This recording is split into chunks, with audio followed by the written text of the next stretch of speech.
balobi grand prêtre viens ngai boyebi on appelle mon vieux artiste musicien il y a des fois qui babi Congo mondial de yé avec les vieux c'est le sinon mec d'ici.tv mais abonnez-vous massivement mais bani na moi déjà babi pote ninga nesili babi boya kotala na mec donc na mec Congo TV donc biso tout zawana babi ne zappe pas biso tout zalana boya kotala c'est le dino alongo linga nsonyo sekele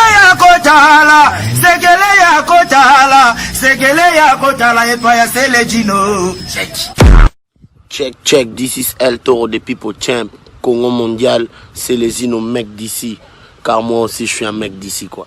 Check ça dit. On combat pour la liberté d'expression au Congo. Notre douleur est immense. Mais Congo mondial, c'est les Ino mecs d'ici. Notre combat, on va le gagner ensemble. This is El Toro, le champion du peuple. Check ça dit. Abonnez-vous sur YouTube. Congo mondial, c'est les Ino mecs d'ici. .tv. Abonnez-vous sur Congo mondial, c'est les Ino mecs d'ici. .tv. Lumière peli. La minute oyo info ya solo. Ils en a Congo mondial. C'est les Ino mecs d'ici. .tv. Ouais. Vous voyez, quand je m'ennuie souvent, je fais quoi? J'entre sur le net, je regarde C'est les Ino. Ouais, Congo mondial. .tv. Le mec d'ici, c'est les Ino. Faites comme moi. Andeko babolingo peuple congolais de partout, peuple congolais du monde, peuple congolais zaïrois place nos tout bozali parce que tolo baraboye pour nini, tolo baraboye parce que Congo zami balé, Congo Brazzaville na Congo Kinshasa Zaïre. Donc yango tolo barabongo. Zaïre ezatu na ndenga mabe po tolo barango mais parce que za nzadi. Nzadi na ndenga bokoko, nzadi boyebi ke signifie nzadi. Ngana mu Congo na yebi nzadi laksini.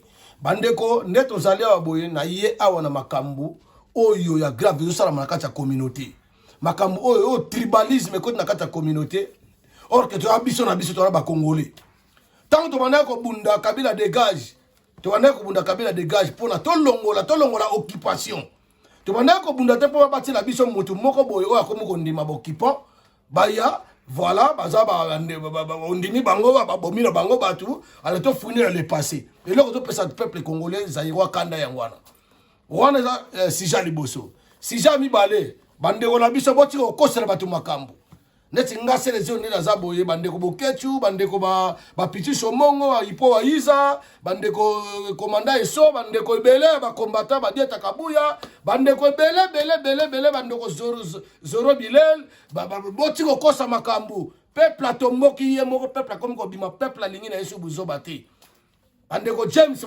mobilisation za ebele mobilisation za munene ndeko na ye pona likambo d'abord il y a sex tap, ce qui sex tap na bino wana. Omoni likambo toloba ke na awa na diaspora musique ko zonga ta pona éducation ya bana na biso. Lelo nga na ndaka toujours makambo ya peuple congolais na ndaka toujours ba information na ba actualité to ezoleka na kati ya communauté. Ndeko na biso aka ko défier peuple ya bon moni ndenge mvulu sa zo sala. Bon mon ndenge nzamba to lakisa que combat otozo bunda ezali combat moko juste pe noble na ndenga nzambe parce que biso tozo bunda combat teke mutazo sala malamu toke menacer o mutako sala biso pe tozo sala menacer tozo revendiquer muto ali ko sala ke akota na kati ya molongo ya ba corrupteur akota na kati ya molongo pona ko futa yo mbongo ko nuire état na biso ko nuire nation bo bafoué peuple ni kolo ya libumu na yo yango na mone so komela bato bele mabe bandeko ngai na respecta muninga na congolais ko azo se respecter pour la communauté na biso likolo ya nzala o ba okipa ba yela biso na mboka e bongo li bato bele mitema mabe ba kombinemi ya batu kaka pona komba o tozo bunda e bele ba komina bango na ligne ya kolanda mbongo betela bato ba traite maboko parce que bamoni ke voilà nzala eza nzala biso to supporter nzala to lobi to okena ngo tina suka to kobundela mboka na biso nga naza contre makambo to ba institution so mabe naza contre ba parole ba propos so mabe oyo ndeko na biso Félix Tshisekedi azobimisa yango na lobaki nga na kobenga ye président mukola ko ndimake bato e biso tozo menacer ye pona alongola bango bato ngo pe bazo menacer ye pona balimwisa ye voilà ndeko wana ezali première partie bino bakotanga kombo nanga partout oh c'est les ngai rôle nanga na kata komba ezali nazali mobilisateur na mobilisaka bato po baya ko manifester na pesa ba peuple makasi babundela mboka na bango rôle nanga na kata marche to sitting na yaka na parlophone pona yembisa na makasi ko bunda te nga makasi nanga ko bunda ezali loi makasi nanga bunda ezali protection de ba protéger la biso soki bino bakanzaka to bunda kaka mutakala to bunda kaka ndengwana kaka neti ba aveugle to zana bato ba protéger la biso et puis to na mboka ya loi donc vous allez pas imposer les gens, vous n'allez pas dicter les gens et comme un dictature et là comme bino bolingi biso pe ka to linga yango soki ça malamu to linga yango soki ça mabe to boyi yango to na droit l'opinion ça opinion mutu ba contredire opinion mutu te voilà donc yango to ebisi bino ke bozo concernant oh non na manifestation ba beti batu boy na boye siko foto luko ba leader ba kanga boketu ba kanga selezino botika lokuta oh bokanga commandant et so bino bato botanga kombo na ngai je sors de la commissariat na wuti la commissariat ko porter bino plainte ba kombo na bino na ba obo benga na obo bengite na ba kombo na bino nyoso so botie tembe prochainement na oyana otanga ba kombo na bino boto donc peuple congolais boyoka de partout soki likambo ezunga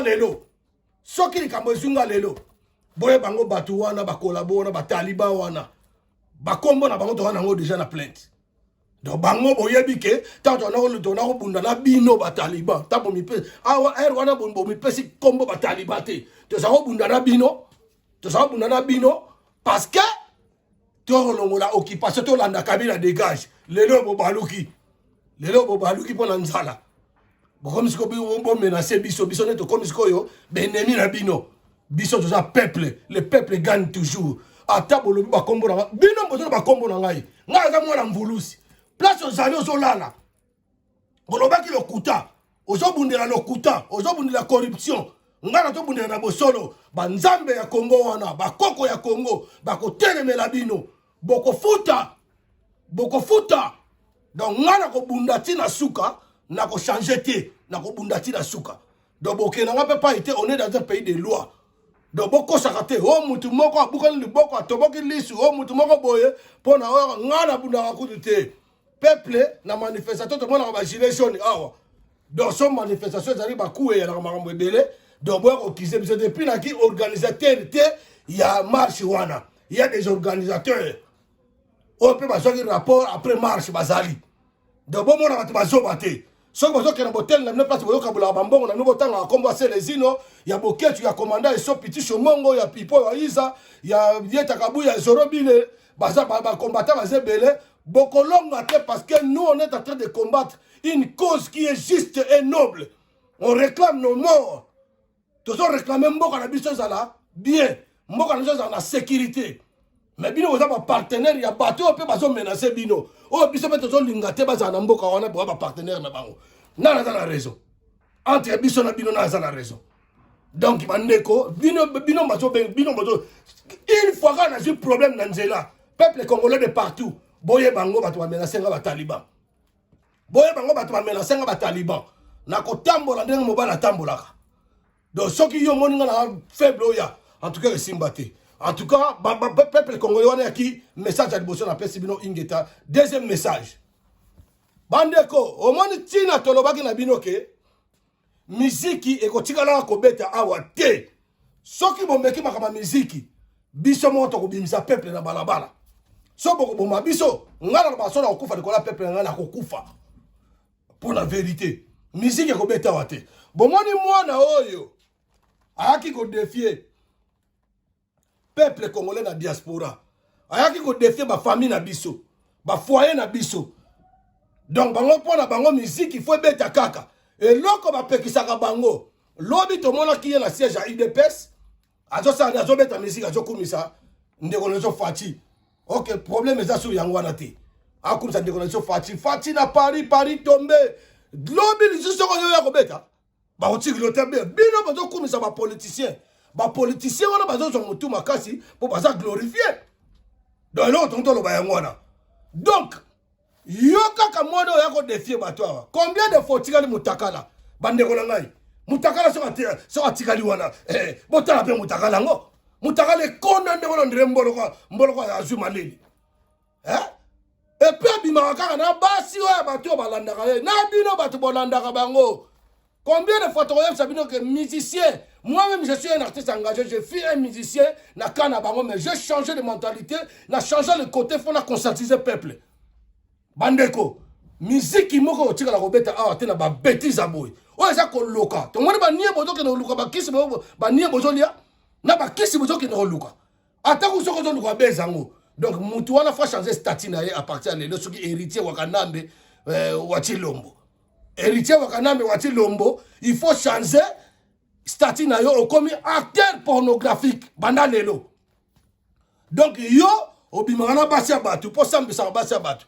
En même temps, ce qu'on dit bien, Bana Basi, Bazali, à tout ça l'amour, n'amour na moi si. Tout le monde peut moi na moi ça pas arrête. Na zone bana na kanan ya héritier wana. Héritier no zawana, o tikala su ko beta pe awate. De toute façon, boyebi que musique raison wati na 2020, na 2085. Na 2085 et biso yo to za l'envie. Yo po za l'envie. Hein? Yo ko balabaka soki bokono to yebite bokono bo abe na bino bana basango bokina ko na bo yebite ke moi subisho bokono bo abe mazali na kati na nzoto na mwana mobali wana boko landaka oza mwasi alibala et puis mobali na yo a sauvaka ye mobali na yo ayedaka ye na mabisala na ya musique au parvenir au be ko bem sa libala na yo au parvenir ko bem sa dignité ya bana na yo. Yo na mobali no tie mobali na yo wapi o tie bana na yo wapi po balinga yo lobi po ba ko betela bana na oli solo nini ko kende ko bima na mobali ya ndengo wana et puis mobali yo moko to filmer bato bo yo sala intervention pour na artiste pornographique wana bandeko boza pe na soniko donc mentalité na bino to za la ka bo to focaliser on a moni bandeko mo mi bale na lo ba komora ba parce que ngala message ya ko lo ba komba ba te pour na fula bato. Bandeko wana donc misala na bino yango lo bobo quelque part aza na raison na opération zéro fainéant musala bozoka ko donc loka ba boaka kayo ale yo siko zo ya o sa l'intervention mutakala héritier ya mabelo ko otomona lisoko konda donc yo to ko changer au pe kombo lelo comme na mutakala ya mokili mutakala ya monde parce que ce n'est pas la première fois. C'est toi-même quand on a retiré ba portable on pas électronicien ba bongise na yo. Ba électronicien on a ba zo ba photo na yo. Mais tant on filme on za yo moko. On a volonté et puis on a conscient que tu filmer. Yo moko.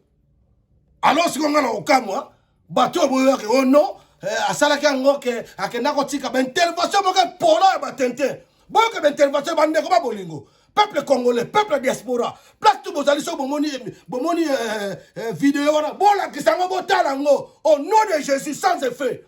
Soko yaki bo mvuta batu,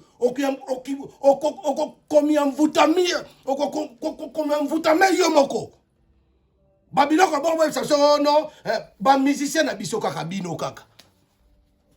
Ba musicien na biso bino kaka. Et puis ba ndeko na ngai diaspora bino pe ba misusu. Bino pe basi. Bolanda bato bongo polani. Pourquoi kolanda muto ndengo na moi asa mal répété. Mais ça grave. Yango na ko yebisa diaspora. Mingi na ko telemeli kamango, musique ko tikala ko zonga awate. Bomoni makambo ba, bomoni éducation ngo en tant que leader de masse. Makambo bongo. Asa na bana mikolo. Ngai se les autres na finga ba Rwanda na bato azo bomamboka. Oh nyekuta finga ka bato, impoli. Bomoni vrai impoli. Vraiment poli bomoni ye. Oh bobenga ka leader de masse. Bomoni ye. Bande ko na mingi ta ko luba. Mais na kebisi surtout batu oyo boko sala d'intervention ya pambala wana. Na kebisi bino. Yana yeko pesa ndeko na biso nani lobobo nazo pesa ependa félicitations ndeko na biso nani JF Fonge batolo ba vérité parce que ba vrai prophète ndeko na biso prophète Ngefa na pesi mbote place ezali bandeko na biso ba Daniel Safu ba Mark Mukebai donc nazo pesa bango bolongonia bandeko na biso ba Babe Masombo ba commandant eso bandeko na biso ba Boketi wa Yambo bandeko na biso ba Zorobile ba Ipo Isa donc tolobi ke tokotala ma musique ko zonga wate yebango ke tokomisi na kanda parce que tona bana ya mikolo bakotala ba bêtise wana ngana bana ko finga ba gromo mais na tala bana bite bana bakoli na ko finga so ba gromo te en tout cas to ndo kebisaka batu to ndo mobiliser peuple à comprendre que trop c'est trop otika ni mutakale panzani partout bandeko botala mutakale héritier mutakala moko salité mutakala moko salité yo na yo mwasi na yo ya ndaku basi yango bakenda ko linga yo penza alors da bongo penza awa tika na ne mutakala partout okepe ko lingo mobali na tala mwasi héritier ba la sebu musabe sonne ezate bon pour la bino bandeko basi mwana mwasi na kolela te on a le bagina tiango mais yo za marié okene ko bimala mobali ndengo na point po yebike banda kaleza bitib na ye abimisa ki so fille moko dinkinda so dinkinda abimisa ka ina ya tika so mutakala quelque part so obeti na Google lelo obeti héritier artiste musicien artiste chanteur et bimate betaka héritier artiste pornographique pardon acteur pornographique et ko bimambala moko basi ozala mobali na bana mobala sala ka tout pona yo eloko ni okolanda na libanda eloko ni botonda kate na yo mobali pe komema ba misala kata ndako na yo obiko bino mibali ba kesene so taki ngai pe na ngase ezo ni na zabo mwasi na ngosali ne ngwana po mezate na kozonga pe na ndako ko na kosala ngosu na ndenge po na tondisa obien ne kozonga kotonda ala pe na bwaki siyo so pe na kandeleki na tuti pilipili na tie mungwa tala opanza yo makolo comme ça na zui silutu ya pilipili comme ça na koti siyo kuna pona mokusa wana sala yo esila do boye bango système a mikolo eza yangwana tika mokusa sila parce que héritier trop c'est trop donc yo pona yo makambo to sala eza normal à la preuve non bobikisa bolimbisanga non bapardon mongo esala masute donc bandeko lo ngana ngana loba yangwana na yaki awa ndeko bo panza vidéo na partout boye bango peke bino ba musicien oya lokoso o bokendeki kokumisa lokuta corrupté na otanga so bakombo na note parce que bokomi trop jaloux na otanga so bakombo na note boyebani ba vio mikolo boyeba yango to yebi bino na bilongi bokobetaka so musique awa te biso totinda ba te bakende beta bato totinda ba kaka bakende ko manifester bakende ko revendiquer bakende ko révolutionner donc ndenge toza boye tokita tomata likamu na héritier esali soni abanana esoni ne banda kalambe ya mbalo openda oyo ko comprendre penda ke après ko défier bana simoki mbangu bana mvurusi kimbangu omoni makambo zo komela bino donc tika lisu ba ministère be ba kotika mutakala parce que matu Samuel yona utoli ya mwasi na ye donc bokomi na suka bino basa bo alie mwasi na ye mais bimisi ko na mpoisa donc to komi na tango mpoisa bato lokuta bato ba corrupté o bato soutenir lokuta makamutu boko bimara ba mpoisa biso combat otozo bunda ezali juste pe noble na sengi bino merci na poko ya lelo bolanda Congo mondial c'est les Inomec de 6.tv alors yango to lobike ingeta